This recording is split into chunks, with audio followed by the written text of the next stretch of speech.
एक ऐसा देश बनेगा जहाँ पर पेड़ पौधा से लेकर पानी से लेकर हर चीज अगर भगवा हो जाएगा तो आपको कैसा लगेगा।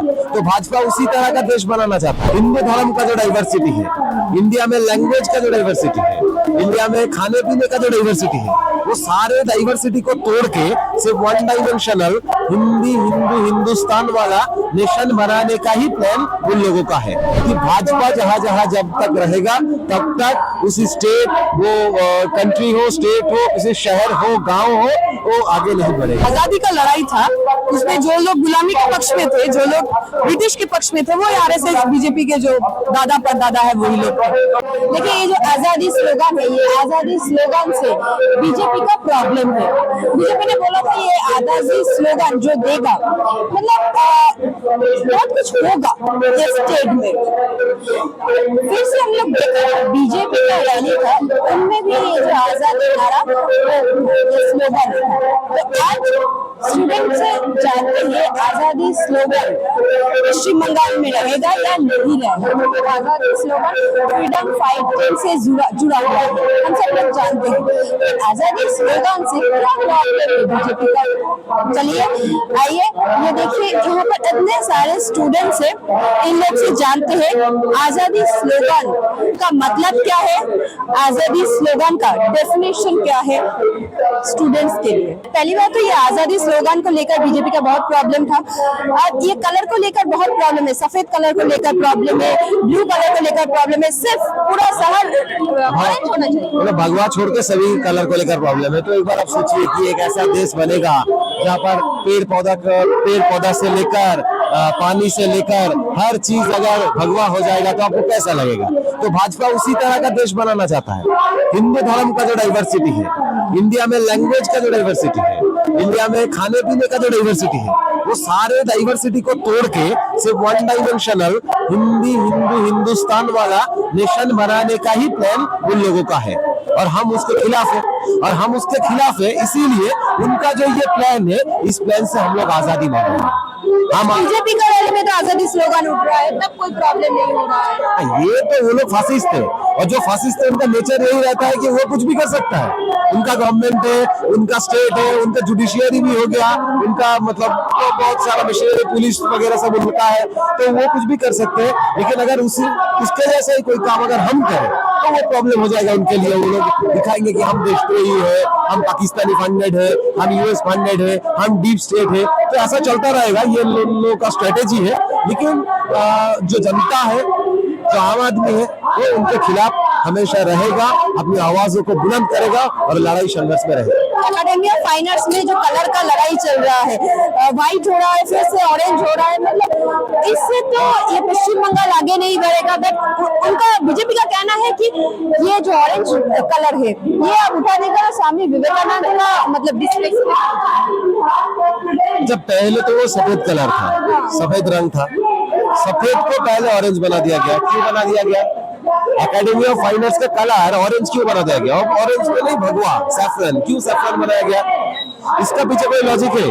स्वामी विवेकानंद जी का आदर्श के बारे में पढ़ा है बीजेपी के लोगों ने? कहीं पढ़ा है? स्वामी विवेकानंद ने जो भी कहा है आज तक, अगर वो भाजपा और आरएसएस के ऑफिस में पढ़कर हम सुनाएंगे तो हमको वो दोष रह जाएगा और स्वामी विवेकानंद को भी कहेगा। जो कलर है, सभी कलर, अगर भाजपा आरएसएस हिंदू धर्म को मानता है तो उनको तो ये भी मानना चाहिए कि जो सारे रंग है, ये सारे रंग तो भगवान का बनाया हुआ है।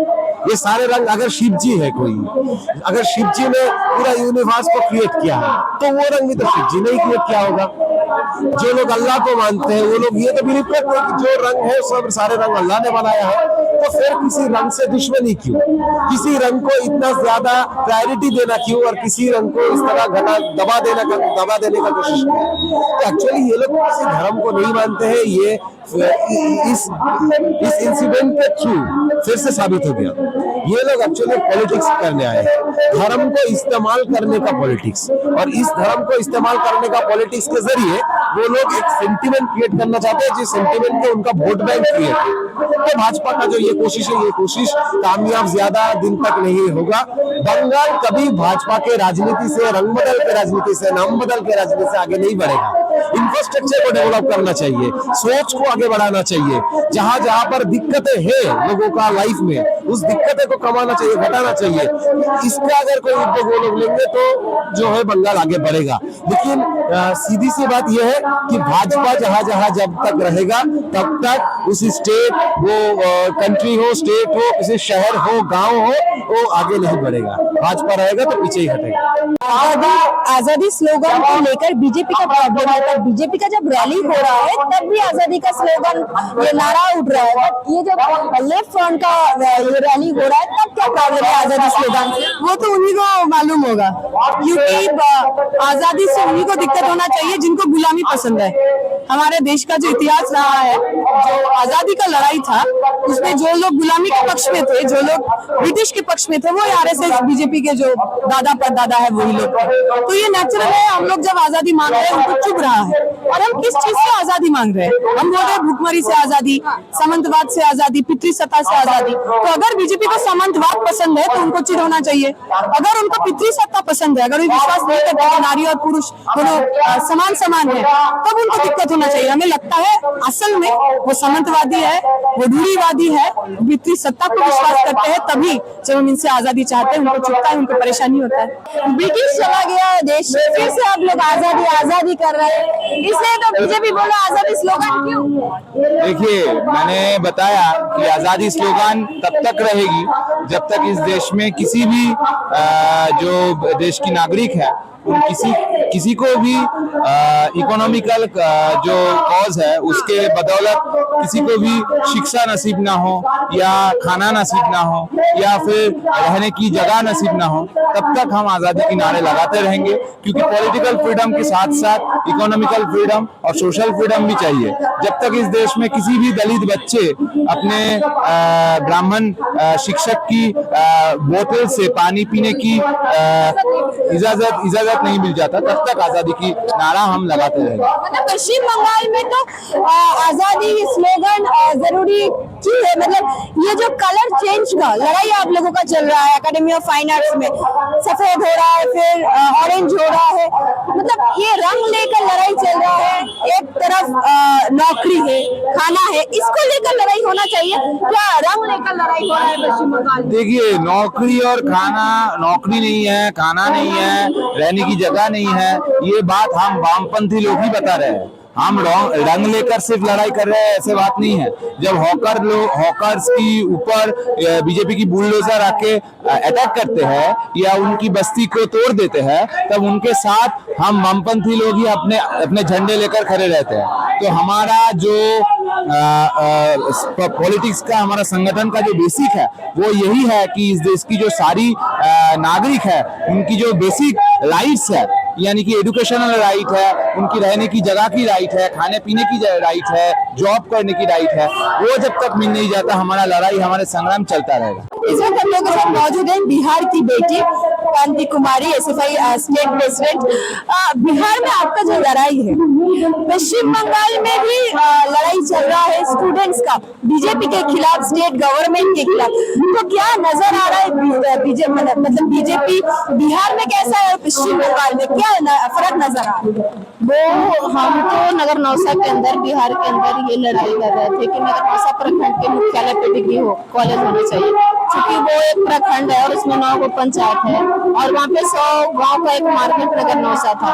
तो वो कॉलेज का मांग चल रहा था कि मतलब हम लोग को एक कॉलेज चाहिए, डिग्री कॉलेज, क्योंकि वहाँ पे कोई डिग्री कॉलेज नहीं था। और ये लड़ाई 2022 से चल रही थी, ये मतलब 5 महीने 6 महीने का लड़ाई नहीं, ये 2022 से लड़ाई चल रही थी। और वहाँ की जो सरकार है वो 2026 में नीतीश कुमार जो हमारे पूर्व मुख्यमंत्री है, उन्होंने घोषणा किया था कि हर मुख्यालय पे एक डिग्री कॉलेज होगा, लेकिन वो कॉलेज को कई पंचायत में शिफ्ट किया जा रहा था। इसी को लेकर हम लोग 18 तारीख को सड़क पे उतर रहे थे। उसी दरमियान हम लोग को अरेस्ट कर लिया गया और वो अरेस्ट ही 5 बजे सुबह में ही शुरू हो गया। जो हमारे साथी नेतृत्व कर रहे थे उनको 5 बजे सुबह में ही अरेस्ट कर लिया गया। तो ये लड़ाई सिर्फ नगर नौसा का या बिहार का नहीं है, ये लड़ाई पूरे देश का है कि जब जब छात्र को कहीं परेशानी होती है तो शिक्षा की मांग को लेकर आगे बढ़ते हैं कि मुझे पढ़ना है, मुझे कॉलेज चाहिए, या फिर हम लोग पढ़ लिख लिए मुझे रोजगार चाहिए। तो इस तरह का लड़ाई पूरे देश के अंदर चल रहा है। पूरे देश के अंदर हाल ही में जंतर मंतर पे भी न्यूज पेपर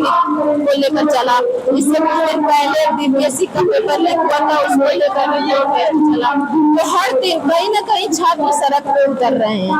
तो मुझे ये कहना है कि जिस तरह से प्रशासन का माहौल सरकार के द्वारा बना दिया जाता है कि जब जब स्टूडेंट सड़क पे उतरते हैं उनके साथ मतलब ऐसा ट्वीट किया जाता है ये आतंकवादी है, नक्सलवादी है, या फिर लगता है उन्हें कि कहीं दूसरे देश से आ गए, मतलब इस तरह का माहौल बना दिया जाता है। तो कहीं ना कहीं सरकार ये चाहता है कि अगर इस तरह का माहौल बना दिया गया, इनको पीटा गया, इनको मारा गया, तो इनके अंदर एक दहशत पैदा होगा, ये डर जाएंगे और प्रोटेस्ट नहीं करेंगे। पर ऐसा तो होने वाला नहीं है, क्योंकि आजादी के दरमियान कितने सारे लोग थे जिन्होंने अपनी शहादत दी।